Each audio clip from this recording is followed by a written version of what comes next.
How are you? All right?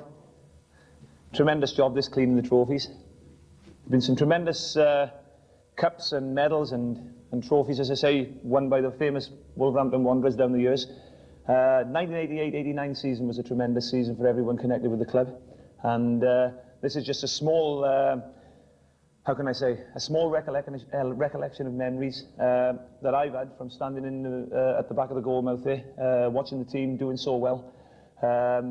Just as I say, just a jogging memory of the 1988-89 season. It wasn't the best of starts, obviously, after the 1987-88 season when we won the Sherpa Van Trophy and dominated the 4th Division. The 1988-89 season started where we didn't really want it to start with a 3-1 defeat at Bury. And as I say, there was some tremendous goals, some exciting action, some defensive bloopers as well, which we recorded on tape. And this will be, as I say, a small recollection of those things that have happened at Molineux and on the away grounds in 1988-89. This is the team that won the 3rd Division that year. As you can see, we're all smiles. It's the beginning of the pre-season period, and you know, we've got the Sherpa Van Trophy and the 4th Division title in front of us there. It's the same every season. We have our pre-season training, and everybody's got high expectations about the season to come. That started late in August against Bury, which, as I say, didn't start the best of seasons with a 3-1 defeat, but it all came together in the 2nd week of May in the following year when the 3rd Division title was attained. It's something that we'd all set our heart on, and something that obviously we're very proud to have achieved.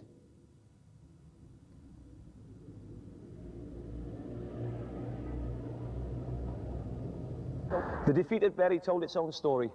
It wasn't the start that we'd hoped for, and as I say, the next game was a home game against Reading.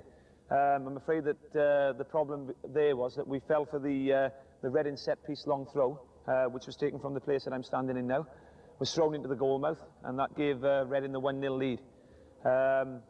What happened from there was that the lads dug in, and we managed to claw our way back into the game, and we started to play the kind of football that the people at Molineux have become accustomed to.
After that welcome 2-1 win, the next game at Molineux was one which I'm sure was one of the most exciting games ever seen at Molineux that season.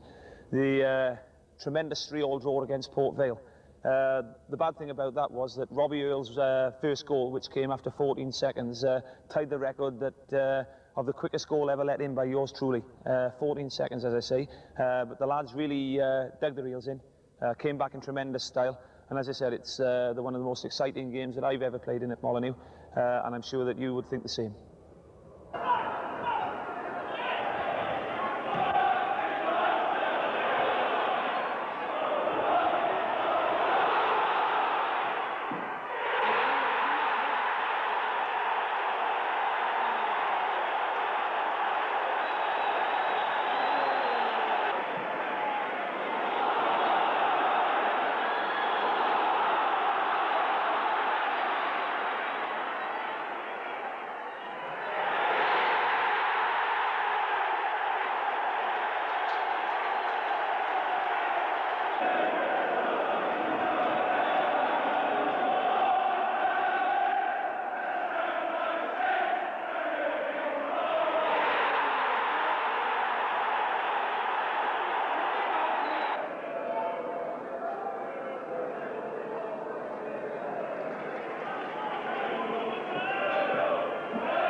Worth the admission price, that one, don't you think?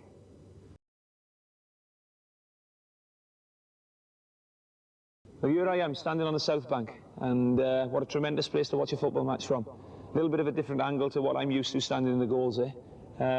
As I say, tremendous spectacle from up here, and you must have seen a load of tremendous action over the years watching the football matches from this vantage point.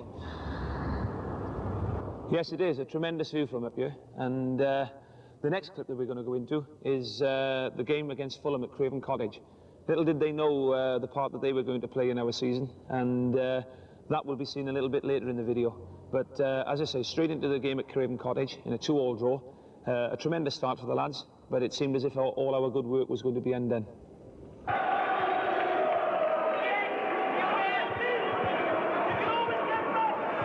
Corner on the far side then for Wolves. It's Dennison. Robertson's in there, Clark's in there. And Stannard misses his punch. The goal stands, turned in by Andy Much, the number 10 for Wolves. Then with Jim Stannard. A little more urgency about Fulham's play in this half, certainly.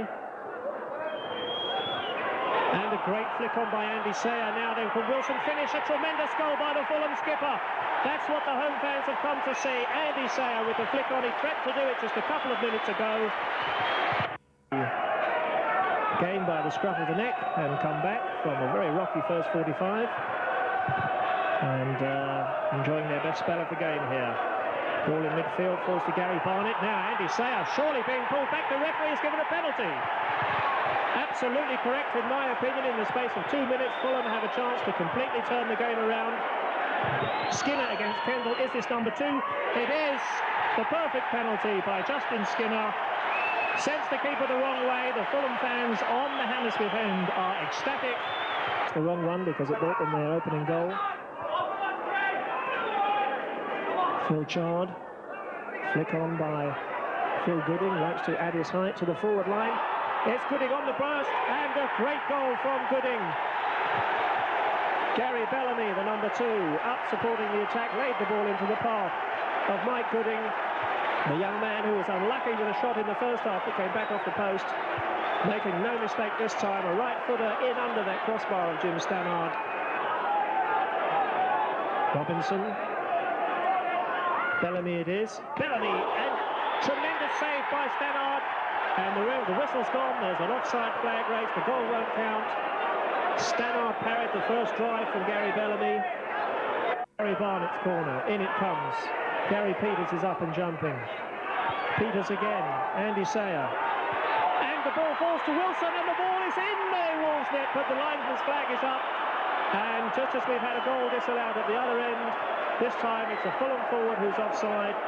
Robert Wilson's goal will count for nothing. Lucky to get back for a share of the points in that game, I think. But we're standing here in front of the Waterloo Road stand now, and I was lucky enough to play here in 1979 with Spurs when all four sides of the ground were open, and a tremendous atmosphere that evening. I think that's the only thing that we're lacking from Molineux at the moment, is just having the two sides of the ground open. In the olden days, with the 1950s and 60s games, these seats used to be really full, and I think if we're to go on as a club now, these seats really need to be filled again. I mean, hopefully that the council and the football club can sort something out, and that the Waterloo Road stand can be opened up again, and for the use of you, the fans. As I say, the next clip we're going into is the Wigan game at home, in which you'll be treated to a lovely portion of Bully's pace and his tremendous shooting power. And just have a little look, if you've got a freeze frame on your video, that I'm sure that Mark Ildich's goal for Wigan was touched in by his hand. Just have a little look.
You've just caught me at the wrong time.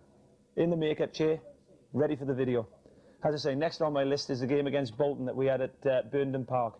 Very difficult side to beat on their own ground, and as they came up with us from the 4th Division, there was a lot of rivalry between us. As I say, the goal which came from Robbie was one of his extra set free kicks, and one you'll see which is a bit of a rarity from Bully, one with his left foot. What you'll have to look out for there is the cross that I came for that I couldn't get an expressing start under me, and that was what caused the Bolton goal. As I say, a tremendous game, as you'll see in the next clip. Thompson fighting for the ball, neatly played to Phil Brown. But is there anyone inside? Oh!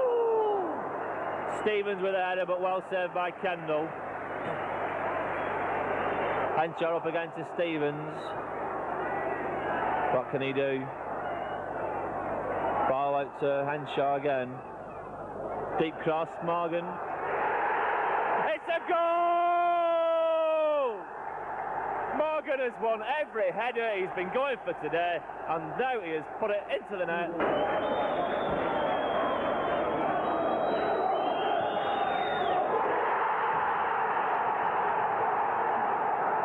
Goal by Dennison for Wolves.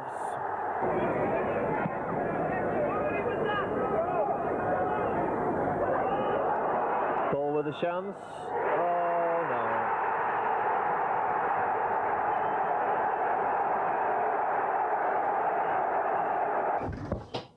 Hi there, how you doing? All right, pleased to meet you. How you doing? What are you after? I'm interested in some details about a book that you've got, because my father used to play for Wolves in the reserve team. His name? David Wright. David Wright, okay. We'll see if we can find the gentleman some knowledge of his dad in the Wolves Encyclopedia, 1595 from the club shop, not to be missed. In there, sir, 1595, should be able to find out all you want to know about your dad. You sure? I hope so. Great. Thanks very much, cheers. 1595. Cheaper than half the price, that one. There's 15. I want the 95. How's that? I'll give him the 95, because he's took part in the video. How's that? Steven Spielberg, you don't know what you're missing. Checking out some of the souvenirs in the shop. Tremendous place to come and buy your Wolves souvenirs. The next clip of film is the Huddersfield game, in which the first goal for Huddersfield is a little bit of a problem between me and Floyd Street, the normal immaculate Floyd Street. A little bit of a misunderstanding, as I say, but later on in the game we scored 4 great goals, and I think it was then that we realised that we really take the 3rd Division by storm. A tremendous game in which you'll see 5 tremendous goals.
Into December now for the next clip.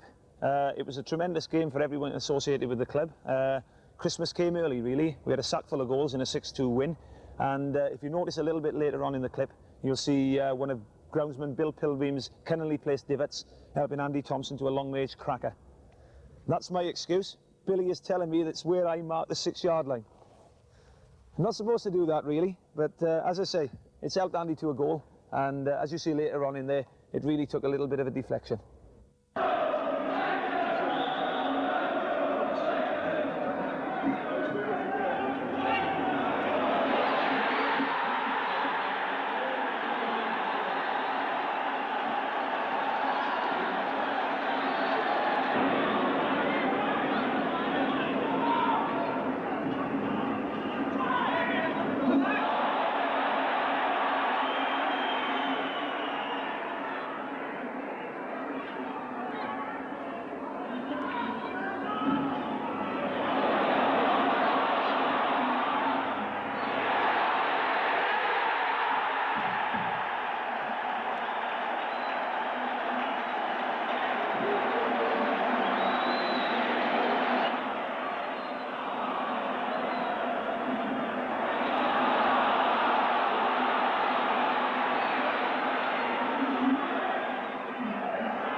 Joe counting out my wages, as you can see.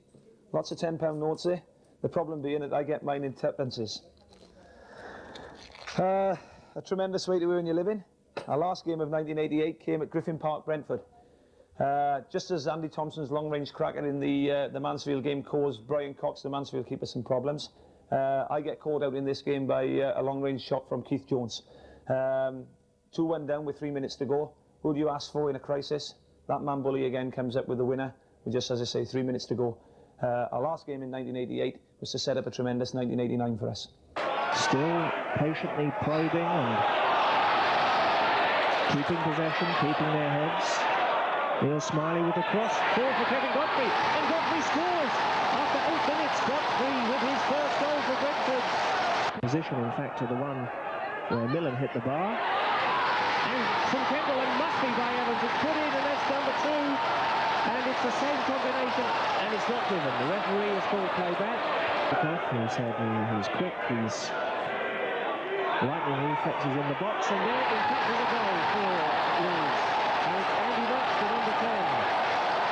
Well, that really was a little bit of a tragedy for Brentford. Just a couple of minutes to half-time. And Andy Sinton Middleton in all alone on keeper Kendall. Smiley does well again, turns the ball in field to Keith Jones. The skipper lines himself up to shot, and it goes in. And that really completely surprised Mark Kendall. It surprised me too, and I wonder indeed if it surprised the Brentford skipper. Keith Jones from 25 yards with the right foot, his third goal of the season of 55 minutes, and Brentford have the lead again. They lead by 2 goals to 1. So Brentford now, as we come down to the final few minutes of this game. Just keep their heads, keep possession. Ball here though, they've got some defending to do here, and he's done it! Would you believe it? 2 minutes remaining. Steve Ball, as we were saying, he almost looked as if his legs had gone in the last 15 minutes, and there he was forced wide by Millen. I somehow thought he wasn't going to get the shot in, but showing all the poise and all the instinct of a natural goal scorer, Steve Ball finds his 100th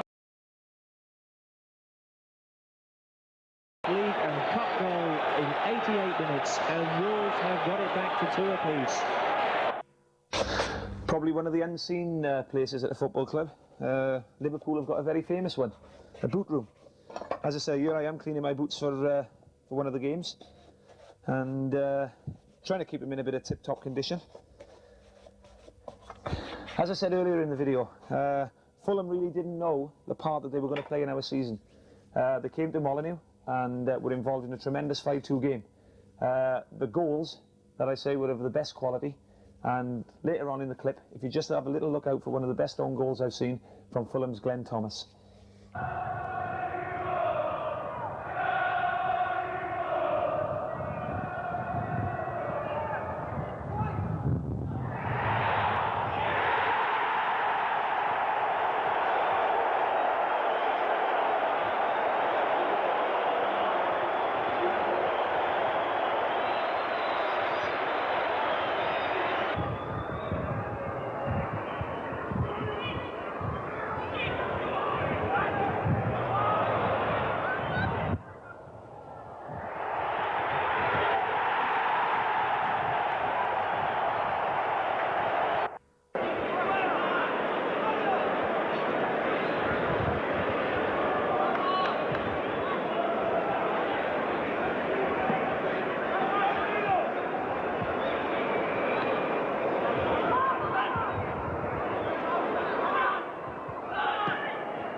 Perhaps another thing that you haven't seen at the football club, the physio's room.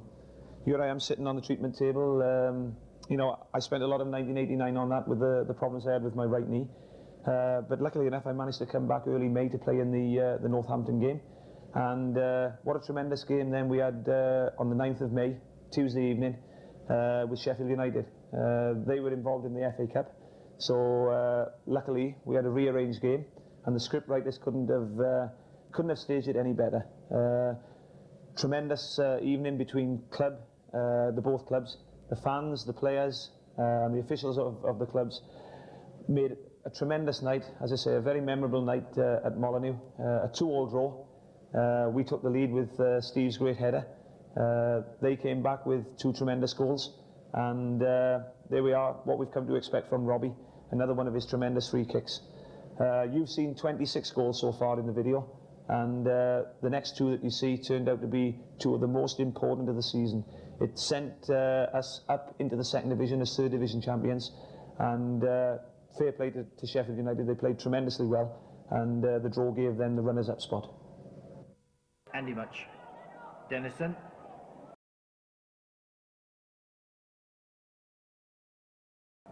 Vaughan, good running from Much. He's got ball on the far post. The clip comes in. Steve Ball has done it. The magic combination works again. Corner, quickly taken. Agana, little back flick. In it comes, the header, it's there. Stancliffe has done it. The United captain at the near post. A lovely little back flick from Agana. Away from Bellamy. Gooding, long ball forward. Stancliffe is there. Pike forward. Agana gets the shot in, and Kendall is stranded. Thompson pushes it forward, and this time Sandycliffe fouls Vaughan. So free kick edge of the box. Vaughan with Dennison. Dennison clips it. Oh, superb goal from Robbie Dennison. The wall lined up.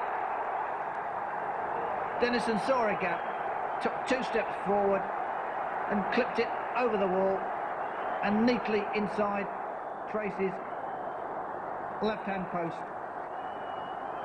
And the Wolves fans celebrate again. As I say, in summing up, the 1988-89 season produced some tremendous football at Molineux. It was probably some of the best football ever seen at the club. I was in a privileged position to see most of it, and as I say, I'd like to thank you for buying this video. It proves that your heart's in the right place. Together, perhaps we can put the club where it rightly belongs, in the 1st division. Now, by popular demand, these 2 boots did something tremendous for the club and for the player in question at the back end of May in 1989. A young lad called Steve Bull, who some of you might know, came on as substitute for England against Scotland at Hampden and did what I think we all wished he and hoped he could. This right foot, this boot here, did what Steve Bull and everybody at the club wanted him to do. Scored against Jim Leighton, and it scored the winner for England.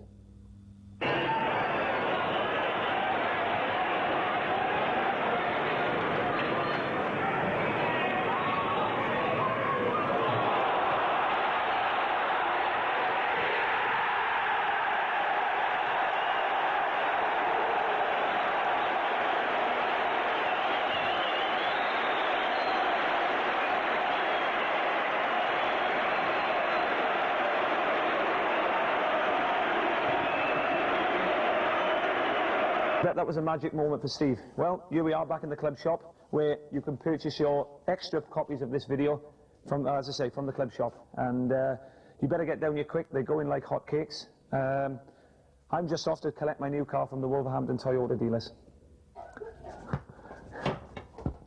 How's that? Oh, the camera's gone! Put the blooper on there.